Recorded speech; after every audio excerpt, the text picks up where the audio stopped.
Oh, I'm sorry. You've caught me in the midst of my daily rereading of How to Live with a Huge Penis. I was expecting you, but not quite at this hour, so I guess I should give you a tour, yeah? Upon this table, I have my two favorite pictures of my favorite little man, DJ Peach Cowboy. This picture approves of the porn I watch before I can jerk off to it, and this picture right here ensures that I've come enough to stop jerking off. It has never been enough yet. He usually just gets tired and tells me to stop, but there'll be a time one day. And with all that out of the way, all tour and all, I will now answer what is most likely your most burning question about my current situation. What are my opinions on anime? Well, about that, you see, a couple years ago, I made a video, a dog shit, poo-poo, stinky, not very good video, but that video was made by a 15-year-old. That 15-year-old was gay and racist. Nothing like modern-day me, who hasn't had a gay thought in at least 14 minutes, and has one whole black friend. Isn't that right, Jamal? Maybe. Yeah.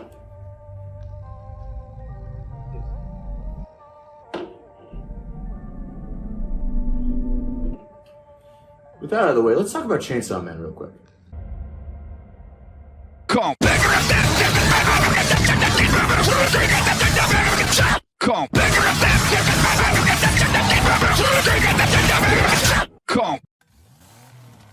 When I think of Chainsaw Man, I think of anime as a whole. It is every single thing I love about anime and manga, all crammed into a very horny 97 chapters.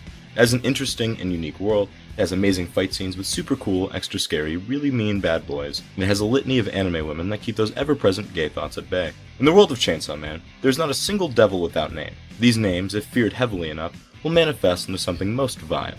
The scariest devil of all is this. The dreaded Chainsaw Devil. A beast known to us and Denji as Pachita, the cute little chainsaw dog. Now Denji, his owner, is the realest OG of all time. World-renowned for his ability to kick even the toughest foe in their delicious balls. The two of them use their ability, which consists of owning a chainsaw and kicking people in the balls, to cut through every single pair of tasty testicles that steps before them.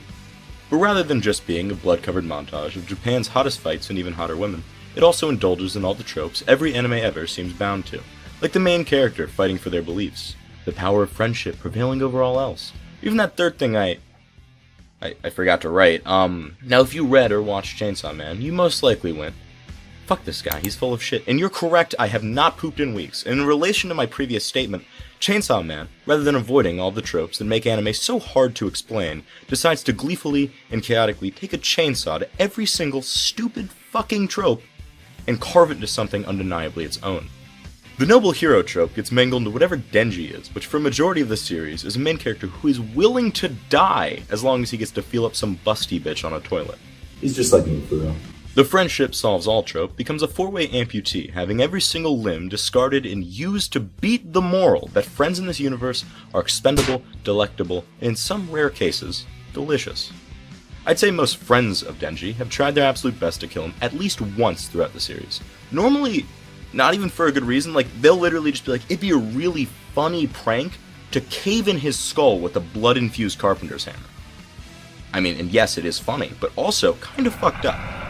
And in relation to that third thing I forgot to write, I should really start proofreading these scripts. I kind of letting this go, huh? Speaking of reading, let me read you an excerpt from How to Live with a Huge Penis. In chapter 6, I'm going to read you an excerpt known by all horsecock havers as the chapter where a man comes to terms with this massive meat pole via prayer to God. Chapter 6, Reverend Owen Thomas, page 98 to 99. Lord, I know that you wouldn't create something unless it was beautiful. I know that you created me. Therefore, I know that I am beautiful. And because my penis is a part of me, no matter how ridiculously thick and meaty it is, no matter how many sparrows could perch upon its endless shaft, no matter how much it resembles a tube of raw cookie dough, I know that yes, my penis is beautiful. Its extraordinary size represents the extraordinary love in your heart. Its burdensome weight is a reminder of temptation's ceaseless pull. For even though you have given me the ability to flate myself, I know that I mustn't succumb to the desire to do so. Even though it would be unbelievably easy. And no one would ever know, except you, Lord. You would not. And so I mustn't, but I could, easily. If you want to hear more about people throwing man-meat into their mouths, I recommend you stay tuned because we're about to talk about Attack on Titan. These transitions are pretty good, right? Yeah. Pat you on the back. Harder. Too hard.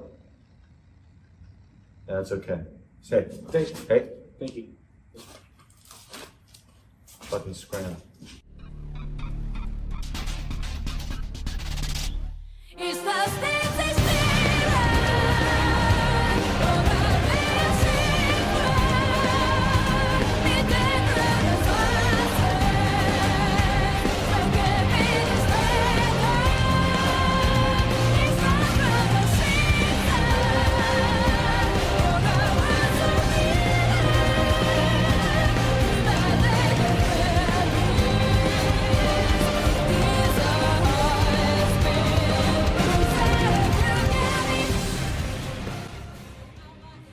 Attack on Titan is a violent, surprising, and beautiful Ouroboros, the story continuously folding in on itself in the most violent ways possible. Every character and story has already been told within this universe, and you have a front row seat to see it unfold again. Whether you're seeing it for the first time or your fifth, you will always come away with a new understanding of it. This is because the writer's brain is so big it puts most of the penises in my fourth favorite book to shame. The plot, in moderation, is about the last bastion of humanity trying its absolute best to not become meat-flavored gushers. Throughout the story, we follow a group of soldiers known as the Scouts. The Scouts are responsible for protecting and reclaiming land from monstrous beasts known as Titans. Unfortunately for them, new Titans have been appearing with new abilities and strategies in tow. Hajime Isayama, the author of the series, has conjured new technology, civilizations, and vor for you to get lost in, and all of this comes together to make the world feel so vast. Every time you come to think you've seen the edge of the earth, you realize you were just on an island in something so much bigger. The world's not the only thing to pull a Hoodwink 2 level twist on you. Everything in Attack on Titan is going to outplay your ass. The characters are at least 4 steps ahead of you, the Titans are shockingly coordinated, and even the big monkey has read The Art of War by Sun Tzu while you were out here reading books about big fat dicks. It's a good book, though. Really good book. But it seems the chronic case of big brain doesn't cease at the writer's desk or the monkey. Everyone who made the show was on motherfucking point. Like, look at this. Shit! They predicted our every damn movement!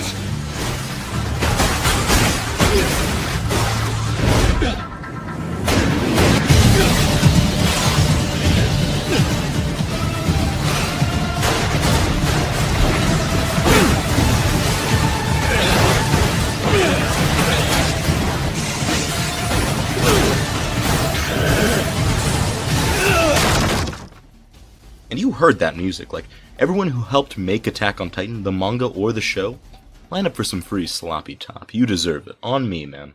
And yes, you can come my mouth. And I will use to grow as a writer. With the topic of cum on the table, though, let's talk about Mob Psycho. Cleaning? Yeah, there's still shit there. Sorry. You're gonna fuck up my house. Sorry. Yes, sir. Mob Psycho. Say thank you. You fucking heard him? Say thank you! Thank you. Fucking moron. Jeez. Anyway, Mob Psycho.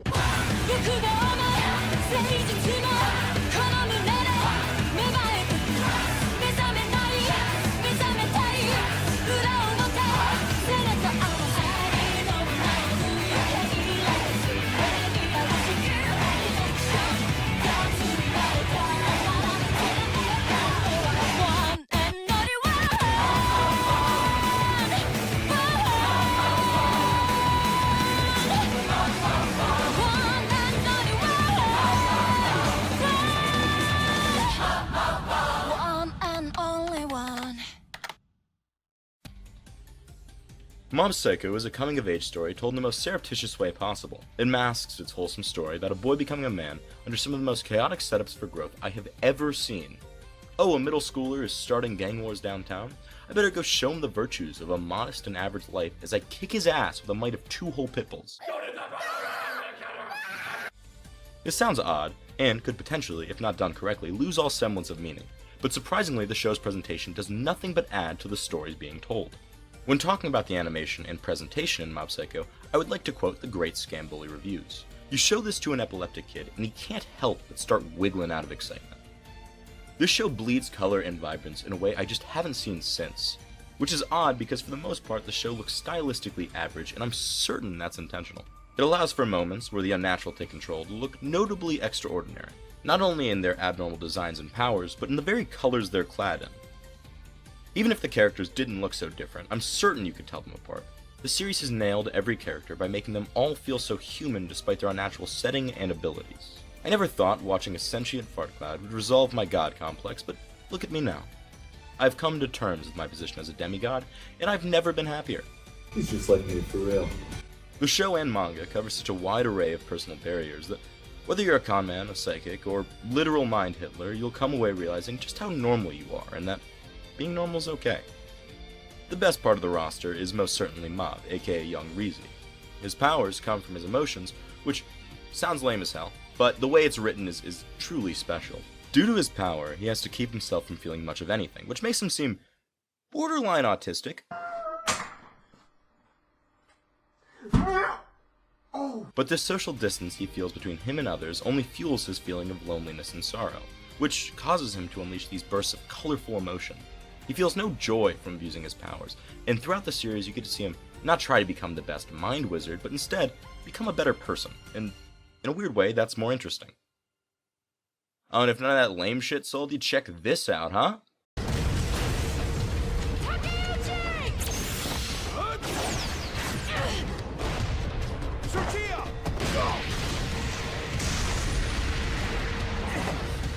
Not happening, freak show!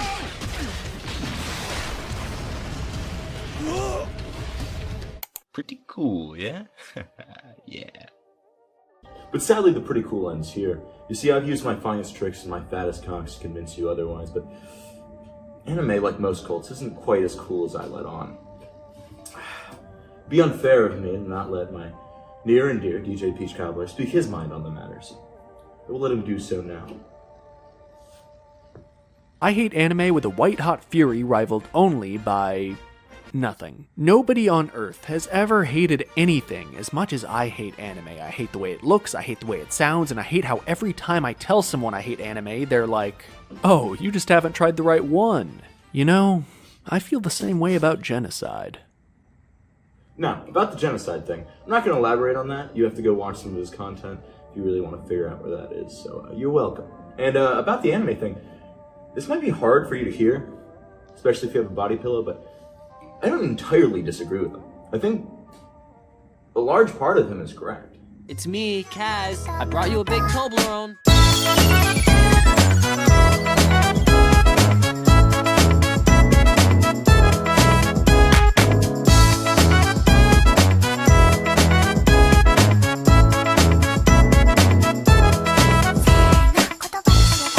This is America. Don't catch you slipping now. Don't catch you slipping now. Look what I'm whipping now. This is America. You don't deserve this big Toblerone. There is so much to hate about anime, like a comical amount. For example, its comedy, which I have compiled in its entirety into this clip. I mean, come on, Konohamaru, is that all you've got? Now step aside and get a load of my brand spanking new pervy ninjutsu! Are you kidding me? According to the illustrious Anime Anytime, this clip belongs in the Funny Naruto Shippuden Funny Moments #1. If you didn't see the funny in this clip, well good, that means you just like me for real. He's just like me for real. He's just like me for real. He's just like me for real. He's just like me for real. He's just like me for real. He's just like me for real. He's just like me for real. Now obviously not every joke in anime belongs in the Naruto Shippuden Funny Moments #1, but so many do. To me at least, it so often feels as if comedic writing has almost been entirely replaced by cheesy one-liners, domestic abuse, and stock sound effects. And I love abusing my wife in Quandale Dingle Scooby-Doo laugh sound effect .mp3 as much as the next guy. But it gets old really fast, especially since this approach to comedy persists in almost every anime. Even my poor boy, Mob Psycho 100, is guilty of this crime from time to time, which is so unfortunate, because these quote-unquote funny moments often muddy the actual well-written comedy that resides within a show like Mob Psycho. But with writing on the operating table, why stop at comedy? Character writing is often also lacking. It is not uncommon for side characters to be diluted into the role they serve a story rather than being a character within it. The most they're given in relation to personality is one trait which they just stretch into their entire bland persona. These purely functional characters can make the expansive worlds of anime feel so lifeless when filled to the brim with single character trait bearing automatons. Now this portion is very generalized because I obviously can't discuss every single anime in detail because I don't own a body pillow. But even with my gross generalization, there was most likely a handful of bland no ones that didn't pop into your head because you've completely forgotten them. Yeah, now disprove my point. Yeah, you can't even do it because it doesn't work. You don't know. Yeah, fuck you.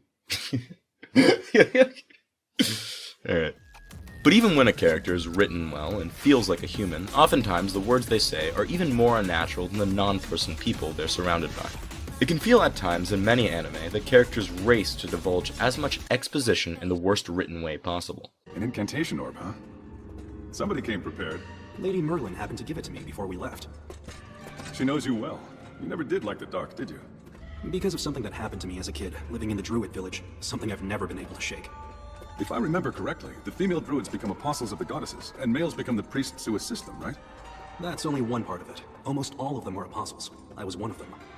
Back when I was just a little kid, they made it my job to stand guard over the dead body. This fucking guy has been on screen for 2 minutes, and we know his entire life, his relationship between him and the druids, where he got this orb, the fact that he has this orb, what the orb is, what it does, how long it works for. We know everything! I know this guy's fucking address, and I've seen him for 30 seconds! I was supposed to watch over them until they fully decomposed, in order to keep the corpses from resurrecting with unnatural soul. Shit is killing me! And I think a lot of these issues come from a similar place. That place being one of extremes. In anime, everything is over the top, because there are no limits. You're not limited by things as trivial as logic, reality, or even the age of consent. There is no gravity, there are no rules, and the police will totally believe that this fucking 5-year-old is 1,000 years old, and you can have sex with it. Japan, we should really talk about the children thing. These over-the-top environments and events need to be explained, and you can often feel writers' apathy towards doing so with tact. You may even understand the want to skip all that word shit to see more cool magic in the hottest 5-year-olds this side of cartoons, but my opinion on it is this. If it's not important enough for you to write well, it's not important enough for me to watch. And I'm serious, stop fucking kids. You ruined Made in Abyss for me. Made in Abyss is a great show. You put kid fucking into that. I don't need that shit. Right? Yeah, that's it. Yeah. Alright, yeah. Yeah, no, that's it. Yeah, just a nod. You don't say it, yeah. Yeah, no, it's alright. You don't have to talk. It's fine.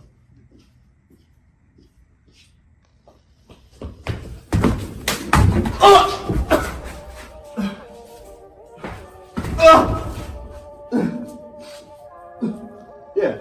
Yeah, you speak when spoken to. Yes, sir. Yeah. Stop putting kid fucking into shit. I'm not a fan. Also, I didn't want to talk about bad animation too much because a lot of those issues are more financial than anything else. Although if you wish to know how bad it can get, take 10 seconds of X-Arm and about one scene from Spectral Force.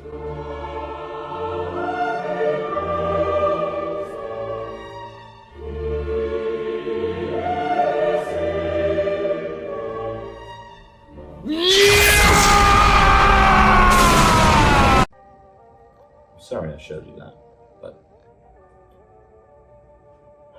I'm more sorry to my sweet, sweet little man, DJ Peach Gobbler. See, just this once I have to disagree with him. While him and many others are willing to write off anime as a whole, I'm not so willing. I think anime has a lot of potential. It can have a lot of potential. And when it reaches that potential, I truly think it reaches really, really fucking high. So, after this video, it's up to you. All up to you. You have to find out whether or not you think it's good. You have to figure out how much of anime is worth watching and how much of it reaches that potential. Or you can decide, like DJ Peach Gobbler and many, many others, that it's just not for you. Right funny penis joke here.